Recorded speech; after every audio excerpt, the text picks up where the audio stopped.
नमस्कार दोस्तों, मुझे पता है आप हमारी कहानी को अंत तक सुनते हैं, लेकिन चैनल को सब्सक्राइब नहीं करते हो।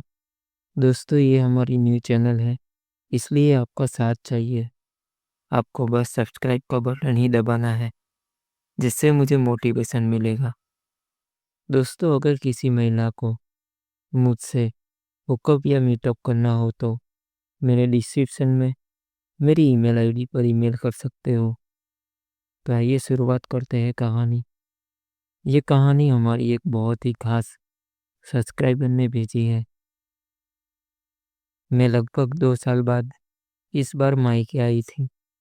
जब मैं मायके आई तो मैं वहाँ जो कुछ देखी, उसे देखकर तो मैं एकदम अचंभित हो रह गई। ये बात इसी साल गर्मी की छुट्टियों की है। मेरी शादी को लगभग 4 साल हुए थे। एक दिन मम्मी ने मेरे हस्बैंड के पास फ़ोन किया और बोला कि दामाद जी कुछ दिन के लिए मेरी रिया को मायके भेज दीजिए। उसे यहाँ आए बहुत दिन हो गया है। अगले दिन मैं ट्रेन से अपने मायके पहुँच गई। वहाँ पर मम्मी मुझे देखकर बहुत खुश हुई और बोली, बिटिया तुम इतने दिन बाद आ रही हो, अब तो हम लोग ढेर सारी बातें करेंगे। उसके बाद मैं नहा धोकर खाना खाया और आराम करने लगी। उसके बाद शाम को जब मैं उठी तो छत पर गई तो वहाँ 2 लड़के बैठे थे। मुझे समझ नहीं आया ये कौन है।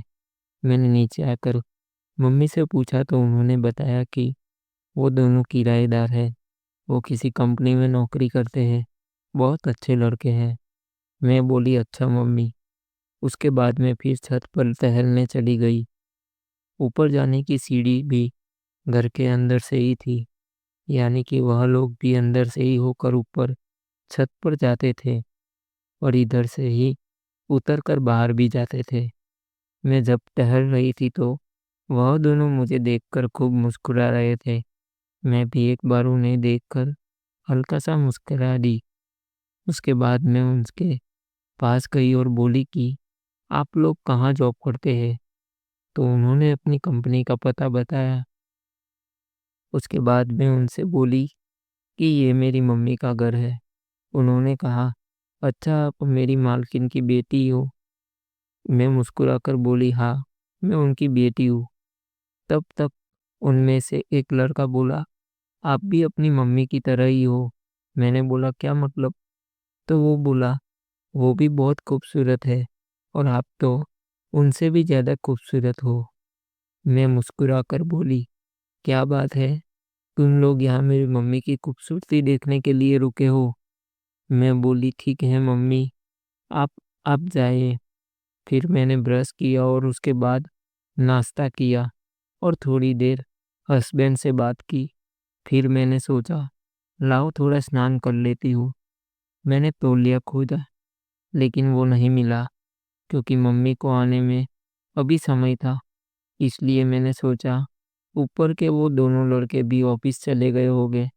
मैं भी घर में अकेली हूँ, इसलिए लाओ जल्दी से स्नान ले लेती हूँ। तौलिया की क्या ज़रूरत?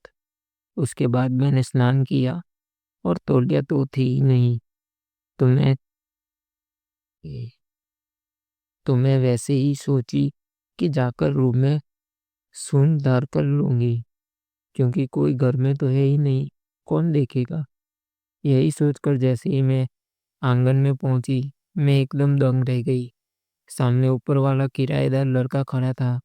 उसने मेरा सब कुछ दर्शन कर लिया। मेरी समझ ही नहीं आया क्या करूं। जल्दी से मैं कमरे में भागी और दरवाज़ा बंद कर दी। फिर उसने धीरे से दरवाज़ा खटखटाया और बोला, दरवाज़ा तो खोलिए। मुझे हड़बड़ाहट में कुछ समझ नहीं आया और मैंने दरवाज़ा खोल दिया। मैं अभी तक वैसी ही थी। उसने मुझे देखा तो बोला, आप तो अपनी मम्मी से भी कई गुना खूबसूरत हो। मम्मी का नाम सुनकर मैं थोड़ा चौंकी और उसे बोली, तुमने मेरी मम्मी का कब ऐसा दर्शन किया? वो मुस्कुराकर बोला, एक बार नहीं, मैंने कई बार दर्शन किया है और उनको बहुत आनंद भी दिया है। ये सब सुनकर मैं दंग रह गई। फिर मैं उससे बोली कि तुम झूठ बोल रहे हो। वो बोला, ठीक है, अगर आपको विश्वास नहीं है तो आप फ्राइडे को रात को छत पर स्टोर रूम में चली आना और खिड़की से देख लेना। फिर मैं उससे बोली कि फ्राइडे को ही क्यों? तो वो बोला फ्राइडे मैं नहीं दिला पाए थे। इतना मज़ा मैंने पहले कभी पाई नहीं थी। मुझे इतना सुख मिला कि मैं एकदम आनंदित हो उठी। उसके बाद वह ऊपर छत पर जाने लगा और बोला फ्राइडे का दिन याद रखना। उसके बाद मम्मी मार्केट से वापस आ गई और मम्मी को देखते ही मुझे उसकी बात याद आने लगी। अभी फ्राइडे आने में 3 दिन बाकी थे।